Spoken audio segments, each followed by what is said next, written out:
تو میرے عزیزوں ایک سادہ سا سوال ہے، اگر روزہ نجات کے لیے ضروری ہوتا تو کیا یسوع مسیح سے صاف لفظوں میں فرض اقرار نہ کر دیتے؟ اگر بھوکا رہنا ایمان کا پیمانہ ہوتا تو کیا رسول اسے لازم نہ ٹھہراتے؟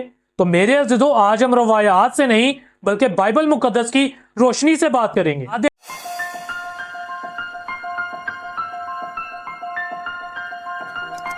آپ دیکھ رہے ہیں ہمارے چینل رائٹ ٹو لائف، جہاں پہ ہم آپ کے ساتھ رسم و رواج نہیں بلکہ خدا کے زندہ اور خالص کلام کو شیئر کرتے اور آپ کو سکھانے کی کوشش کرتے ہیں۔ چینل کو سبسکرائب نہیں کر، چینل کو ضرور سبسکرائب کریں۔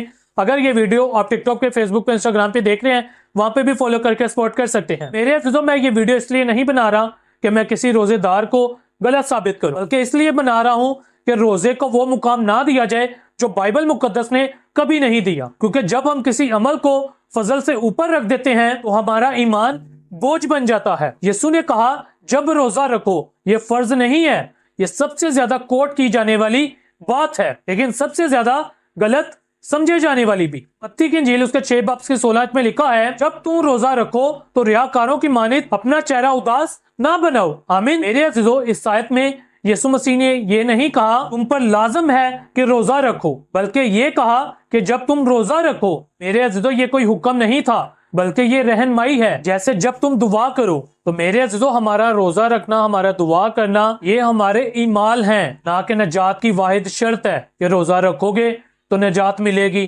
دعا کرو گے تو نجات ملے گی، یہ واحد شرط نہیں ہے۔ اب ذرا غور کرو، شاگرد انجیل پھیلا رہے تھے، لوگوں کو نجات کی دعوت دے رہے تھے، ان کے وسیلہ سے کلیسیاں قائم ہو رہی تھیں، لیکن کہیں پہ بھی یہ نہیں کہا گیا کہ نجات پانے کے لیے روزے رکھو، جو کہ آج کل آپ اکثر سنتے ہوں گے کہ لینڈ سیزن آ رہا ہے، روزے رکھو، خاکسار بنو، توبہ کرو، خدا قبول کرے گا۔ یہ بائبل کا معیار نہیں ہے، بلکہ اس کے برعکس بائبل مقدس میں لکھا ہے، اعمال کی کتاب اس کے 16 باب کی 31 آیت میں انہوں نے کہا خداوند یسوع مسیح پر ایمان لا تو اور تیرا گھرانہ نجات پائے گا۔ آمین۔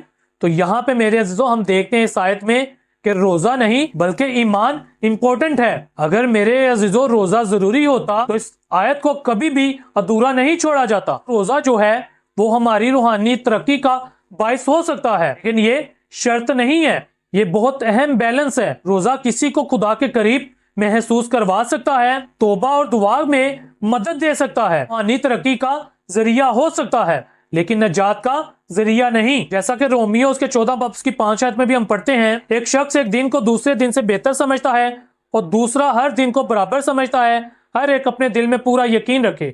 آمین۔ یہاں پہ میرے عزیزوں پولس رسول آزادی دے رہا ہے، وہ کسی چیز کو فرض نہیں کر رہا۔ جو روزہ رکھتا ہے وہ بھی ٹھیک ہے، جو نہیں رکھتا وہ بھی ٹھیک ہے۔ آپ جانتے ہیں کہ روزے کو ایمان کا پیمانہ بنانا بائبل کے مطابق غلط ہے، اور یہاں سے ہی اصل کنفیوژن شروع ہوتی ہے۔ جب ہم یہ سوچنے لگتے ہیں جو روزے رکھتے ہیں شاید وہ زیادہ روحانی ہیں اور جو روزے نہیں رکھتے وہ کم ایمان والے ہیں، تو جب ایسی سوچ ہمارے ذہنوں میں آتی ہے تو ہم فضل سے ہٹ جاتے ہیں، لوگوں کو ان کے روزوں سے پرکھنے لگ جاتے ہیں۔ غلطیوں کے خط اس کے 3 باب کی 3 آیت میں لکھا ہے کہ تم ایسے نادان ہو کہ روح کے طور پر شروع کر کے جسم کے طور پر کام پورا کرنا چاہتے ہو۔ آمین۔ یہ آیت کیا سکھاتی ہے کہ ایمان کی جو شروعات ہے وہ روح سے ہوئی، انجام بھی روح سے ہی ہوگا، اور جسم کو دکھ دے کر، جسم کی قربانی دے کر، پیٹ کی قربانی دے کر اپنی روح کو کامل نہیں کیا جا سکتا۔ میرے عزیزوں میں آپ کو بتا دوں بائبل مقدس روزے کے خلاف نہیں ہے، اور نہ ہی میری اس ویڈیو کا مقصد یہ ہے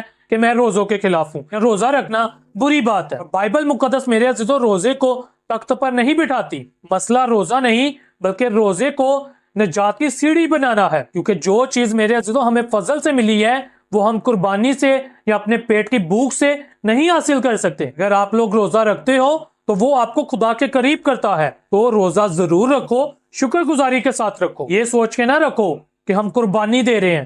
اور اگر آپ روزہ اس خوف سے رکھتے ہو کہ کہیں خدا ہم سے ناراض نہ ہو جائے تو یہ فضل نہیں بلکہ دباؤ ہے، کیونکہ ہمارا خدا اپنے بچوں کو بھوکا نہیں دیکھنا چاہتا، خدا اپنے بچوں کو آزاد دیکھنا چاہتا ہے۔ یہ ویڈیو آپ کو اچھی لگی ہو لائک کریں، شیئر کریں، چینل کو سبسکرائب نہیں کیا چینل کو ضرور سبسکرائب کریں۔ Thank you so much, God bless you all.